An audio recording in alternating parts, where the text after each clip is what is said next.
Hello friends, episode 18 की शुरुआत में हमें पुलिस हेडक्वार्टर्स की नई बिल्डिंग को दिखाया जाता है, जहां की टाइट सिक्योरिटी के बारे में हमें पता चलता है। आइज़ा अपनी कार से बिल्डिंग में एंटर कर रहा होता है। वहां पर सबसे पहले वो एक पासवर्ड एंटर करता है, जिसके बाद फिंगरप्रिंट्स और रेटिना स्कैन करता है, जिससे कि उसकी सारी इन्फॉर्मेशन स्क्रीन पर शो होने लगती है। लेकिन वो फिर भी एंटर करे उसके पहले उसे मेटल डिटेक्टर पर फोन, वॉच और सभी मेटल की चीजें डिपॉजिट करनी पड़ती है। मगर आइज़ा फिर भी परेशान रहता है, क्योंकि मेटल डिटेक्टर उसे क्लीन चिट नहीं दे रहा था और वो फिर अपनी पैंट ही निकाल देता है, जिसे देखकर वातरी कहता है कि नए सिक्योरिटी सिस्टम के बारे में इन लोगों को आदत होने में टाइम लगेगा शायद। आइज़ा अब अंदर पहुंचता है तो चीफ उससे पूछता है कि तुम्हारे सर पर ये चोट कैसे लगी है। तो आइज़ा कहते हैं कि मेरी वाइफ काफी नाराज है, क्योंकि मैं घर पे नहीं जा पाता हूँ और मेरी डॉटर भी बहुत छोटी है। उनका ख्याल न रख पाने के कारण मेरी वाइफ से छोटी सी लड़ाई हो गई। तो चीफ कहता है कि तब आज तुम्हें घर पर ही रुकना चाहिए था और रात को भी यहाँ नहीं रुकना चाहिए। मैत्सुरा कहते हैं कि कितनी अच्छी फीलिंग है, एक फैमिली जो आपको हमेशा याद करती है और साथ में टाइम स्पेंड करना चाहती है। तब आइज़ा कहता है कि हर एक बैचलर को ऐसा ही भ्रम होता है। आइज़ा मैत्सुरा से पूछता है कि ryuzaki कहाँ पर है। तब मैत्सुरा बताता है कि ryuzaki और लाइट मीसा के रूम में है। अब वे लोग कैमरा में उन्हें देखते हैं। आइज़ा कहते हैं कि बहुत ही ज्यादा अच्छी बात है कि हम मीसा पर इस तरह से नजर रखे हुए हैं, क्योंकि हम जानते हैं कि मीसा सेकंड कीरा से कनेक्टेड है। उधर मीसा काफी नाराज थी कि लाइट और ryuzaki हमेशा साथ में बंधे रहते हैं। ryuzaki पूछते कि मीसा, क्या तुम अपना केक पीस नहीं खाने वाली हो, क्या मैं इसे ले सकता हूँ। मीसा कहती कि हाँ, इसमें काफी ज्यादा फैट है, मैं इसे नहीं खा सकती। तब एल उसे चिढ़ाता है। वो कहता है कि मीसा, तुम अपने दिमाग का इस्तेमाल करोगी तो फैट बढ़ने की चिंता नहीं होगी, क्योंकि उससे फैट बर्न होता है। तब मीसा गुस्सा हो जाती है। वो कहती है कि क्या मैं तुम्हें बेवकूफ लगती हूँ और अपने दिमाग का इस्तेमाल नहीं करती। लाइट ryuzaki से पूछता है कि ryuzaki, इस नए हेडक्वार्टर्स में इतनी सारी सुविधाएं, मगर तुम अभी भी मोटिवेटेड नहीं लग रहे हो। कीरा केस को आगे बढ़ाने के बारे तुम कुछ नहीं कर रहे हो। तब एल कहता है कि तुम सही कह रहे हो, मोटिवेशन बची ही कहाँ है मेरे अंदर, काफी ज्यादा डिप्रेस्ड हूँ।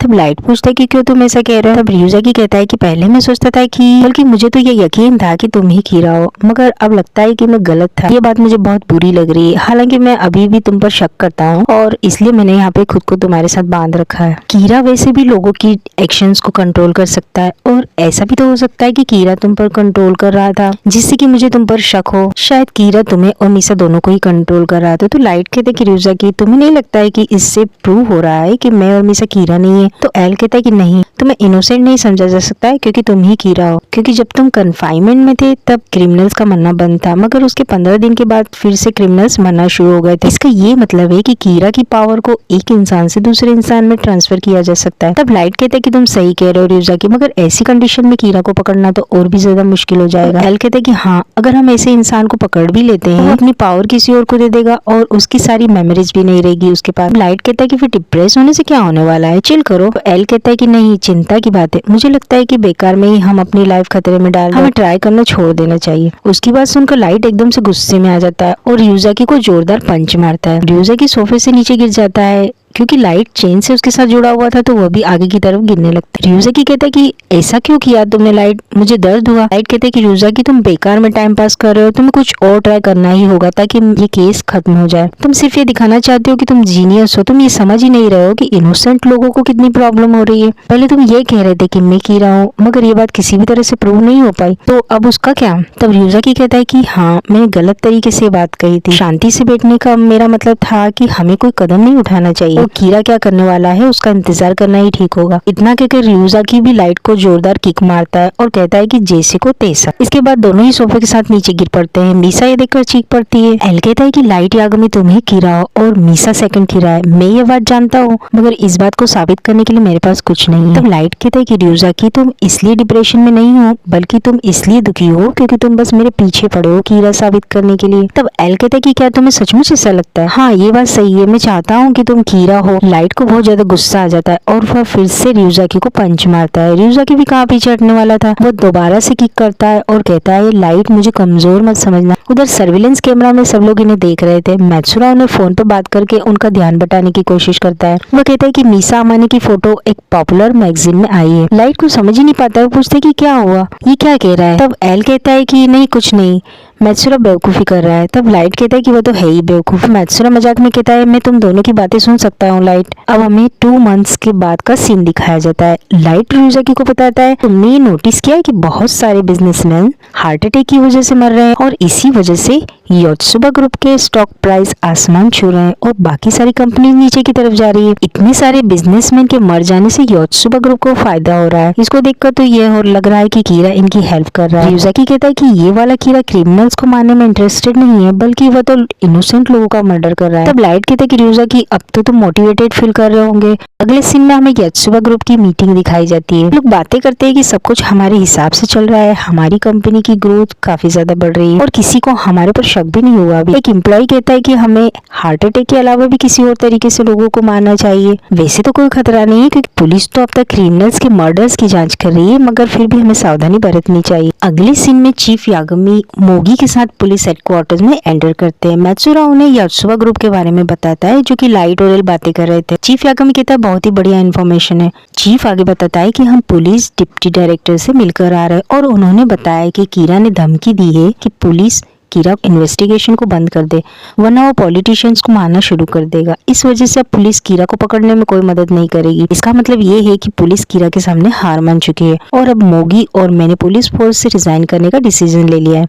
अब मैत्सुरा आइजावा तुम खुद ही डिसाइड कर लो कि तुम्हें क्या करना है, क्योंकि एल के साथ काम करते रहने पर एनपीए तुम्हें वैसे ही फायर कर देगी। अगर तुम इस केस पर काम करना चाहते हो तो रिजाइन करना ही होगा। मैं पुलिस चीफ भी नहीं हूँ तो मैं तुम्हें कोई ऑर्डर भी नहीं दे सकता हूँ। तब रियोजाकी उन्हें कहता है कि तुम लोगों को पुलिस फोर्स छोड़ने की बिल्कुल भी जरूरत नहीं है, मैं अकेले ही इस केस पर काम करूंगा। एज ए पुलिस ऑफिसर तुम काफी मदद कर सकते थे, मगर जॉब छोड़ने के बाद हम कर ही क्या पाएंगे। तब लाइट कहता है कि रियोजाकी मैं तुम्हारे साथ हूँ मदद के लिए। तब चीफ कहता है कि हाँ मैं मानता हूँ कि हम पुलिस ऑफिसर्स नहीं होंगे, मगर हमारी फीलिंग्स का क्या, हमने इस केस के लिए अपनी जान भी खतरे में डाल दी थी। आइजावा कहता है कि अगर हम कीरा को पकड़ भी लेते हैं तो हम बिना कोई अथॉरिटी क्या कर पाएंगे। फिर यागमी कहते हैं कि पता नहीं, मुझे तो अब कोई नई जॉब की तलाश करनी होगी। मैत्सुरा काफी एक्साइटमेंट के साथ कहता है कि चीफ मैं भी रिजाइन करूंगा और इसी केस पर एल के साथ काम करूंगा। लेकिन वो लोग देखते हैं कि आइजावा कोई डिसीजन नहीं ले पा रहा था क्योंकि उसे अपनी फैमिली को सपोर्ट करना था। बगैर जॉब के तो वो कर नहीं सकता था। आइजावा एल से कहता है क्या मैं पुलिस ऑफिसर होते हुए भी मैं तुम्हारी कोई मदद कर सकता हूँ। तब रियोजाकी कहता है कि नहीं, पुलिस जॉब में रहते हुए तुम यहाँ पे नहीं आ सकते हो। आइजावा कहता है कि मेरा भरोसा करो, मैं कोई भी इन्फॉर्मेशन लीक नहीं करूंगा। रियोजाकी कहता है मैं तुम्हें कोई इन्फॉर्मेशन दूंगा भी नहीं, मेरे ख्याल से तुम्हें अपनी फैमिली का ध्यान रखना चाहिए। तब चीफ भी यही कहता है कि कोई बात नहीं आइजावा, हम कोई दोष नहीं देंगे तुम्हें अपनी जान खतरे में डालने की कोई जरूरत नहीं है, तुम जा सकते हो। तब आइजावा कहता है कि मगर चीफ आपकी भी तो फैमिली है, रिस्पॉन्सिबिलिटीज है। चीफ कहता है कि नहीं आइजावा, मेरी बात दूसरी है, तुम समझने की कोशिश करो। आइजावा कहता है कि मैं हमेशा से सोचता था कि कीरा को पकड़ने के लिए मैं कोई भी खतरा उठाने के लिए रेडी रहूंगा, मगर मैं कुछ कर ही नहीं सकता तो पुलिस ऑफिसर होने का क्या फायदा है। तभी वातारी उनसे बात करता है, तुम इन लोगों को बता क्यों नहीं देते हो कि पुलिस जॉब छोड़ने के बाद या फिर किसी वजह से इनकी जॉब अगर चली जाती है, अगर ये तुम्हारी मदद करते हैं तो उनका और उनकी फैमिली का खर्च उन्हें मिल जाएगा, उन्हें हम फाइनेंशियल सपोर्ट करेंगे, हम उनकी पूरी जिंदगी के खर्चों को कवर कर सकते हैं। तब एल कहता है कि तुम अपना मुंह बंद रखो वातारी, तुम्हें यहाँ ये सब नहीं कहना चाहिए था। मैत्सुरा बहुत खुश होता है, वो आइजावा से कहता है कि ऐसा है तो आइजावा तुम भी यहाँ काम कर सकते हो, टेंशन की बात ही खत्म हो जाती है। मगर आइजावा को गुस्सा आ रहा होता है, वो कहता है कि ये सब क्या है रियोजाकी, तुम मेरा टेस्ट ले रहे थे क्या, ये जानना चाहते थे कि मैं पुलिस को ज्वाइन करता हूँ या फिर तुम्हें भरोसा नहीं है मुझ पर। तब चीफ कहता है कि नहीं आइजावा ऐसा कुछ भी नहीं है, रियोजाकी ऐसा ही है, तुम तो जानते हो कि वो डायरेक्टली कोई बात कहता ही नहीं। तब रियोजाकी कहता है कि नहीं मैं टेस्ट ही कर रहा था तुम्हें, मैं जानना चाहता था कि तुम किसे चूज करोगे। आइजावा बहुत नाराज होता है, वो कहता है कि ठीक है रियोजाकी, मैंने डिसाइड कर लिया है, मैं पुलिस फोर्स में ही रहूंगा और मैं जा रहा हूँ तुम्हें छोड़कर। मैं तुम्हारी तरह क्विक डिसीजन नहीं ले पाया, मगर अब सब क्लियर है। बाकी सब लोग आइजावा को समझाने की कोशिश करते हैं, मगर आइजावा कहता है एक बात मैं कहना चाहता हूँ, मुझे रियोजाकी से नफरत है, उसके काम करने का ढंग मुझे पसंद नहीं है। तो रियोजाकी कहता है मगर आइजावा तुम मुझे बहुत पसंद हो। तो आइजावा और ज्यादा चिढ़ जाता है, वो कहता है कि तुम्हें शर्म आनी चाहिए रियोजाकी, तुम्हारे साथ और काम नहीं कर सकता, मुझे तो ये पहले ही सोच लेना चाहिए था, मैं जा रहा हूँ। तब रियोजाकी कहता है कि तुम्हारे साथ काम करके अच्छा लगा। अब अगले सीन में ये लोग यात्सुबा ग्रुप की इन्फॉर्मेशन पर काम कर रहे होते हैं। चीफ यागमी कहता है कि मैंने इस ग्रुप के बारे में एक और बात नोटिस की है, जिन बिजनेसमैन की डेथ हार्ट अटैक से हुई है उनकी डेथ का डे या टाइमिंग फ्राइडे और सैटरडे ही है। वैसे शुरुआत में ये लोग रैंडमली मर रहे थे, मगर इसके बाद ये लोग फ्राइडे नाइट या सैटरडे को दोपहर में मारे गए। तो लाइट कहता है कि क्या बात है डेट, आपने तो कमाल ही कर दिया, इन्फॉर्मेशन कमाल की है, हमारा ध्यान तो इस तरफ गया ही नहीं। तो चीफ कहता है कि थैंक यू लाइट, मगर मैं तुमसे और रियोजाकी से पीछे नहीं रहना चाहता हूँ, यहाँ मैं बोझ बनकर नहीं रह सकता। तो मैत्सुरा सोचता है कि क्या बोझ बनकर। रियोजाकी कहता है कि एक बात क्लियर नहीं हुई है कि कीरा यात्सुबा ग्रुप में से ही कोई है, फिर उस ग्रुप का सिर्फ इस्तेमाल कर रहा है, हमें उन पर कड़ी नजर रखनी होगी। भी वहाँ मोगी आता है जिसके पास योत्सुबा ग्रुप एम्प्लॉयज की इन्फॉर्मेशन होती है। ये सारी लिस्ट उसने रेडी कर ली थी। तो लाइट कहता है कमाल है मोगी, ये करीब 3 लाख रिकॉर्ड है, तुमने बढ़िया काम किया। तो ryuzaki कहता है कि मोगी हमेशा बढ़िया काम ही करता है। तभी मैत्सुरा आगे आता है, वो कहता है कि ryuzaki तो मुझे भी कुछ बताओ ना, मैं तुम्हारी क्या हेल्प कर सकता हूँ मीसा का मैनेजर बनने के अलावा। तो ryuzaki कहता है कि ठीक है मैत्सुरा, अगर तुम कुछ काम करना ही चाहते हो तो मेरे लिए कॉफी ले आओ प्लीज। तो मैत्सुरा शॉक्ड हो जाता है। ryuzaki कहता है कि और हमारे गेस्ट के लिए भी ले आना। वहाँ पर 2 लोग बैठे हुए थे। मैत्सुरा पूछता है कि ये लोग कौन है। तो लाइट कहता है कि ये यहाँ पर आए कैसे। ryuzaki कहता है कि हमारे ये नए मेंबर्स हैं, हमारी हेल्प के लिए यहाँ है। उन दोनों में से एक लड़का जिसका नाम आइबर था, जो कि एक कॉनमैन था यानी कि ठग था। लड़की का नाम वैडी था, जो कि एक चोर थी और किसी भी लॉक को तोड़ सकती थी। इस बात का सबूत यह है कि आसानी से ये बिल्डिंग में एंटर कर चुकी थी।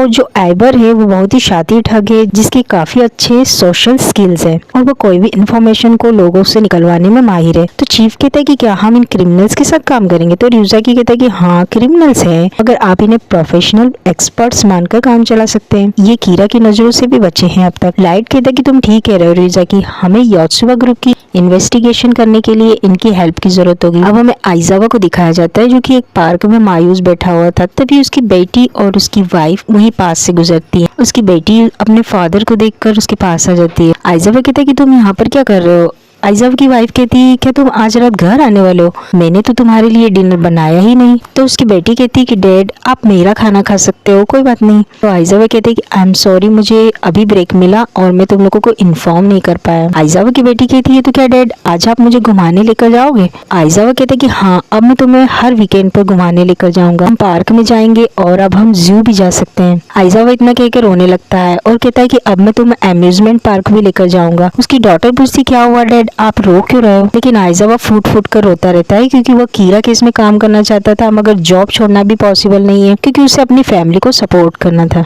इस एपिसोड को देखने के बाद मेरे मन में भी एक सवाल है कि क्या सचमुच एल आइजावा पे भरोसा नहीं रखता था। इतने समय से दोनों लोग काम कर रहे थे लेकिन फिर भी उसने आइजावा को जाने क्यों दिया इतनी आसानी से। अगर आपके मन में भी ये सवाल है या फिर आप इसका जवाब जानते हैं तो आप कमेंट करके हमें जरूर बताइए। Thank you.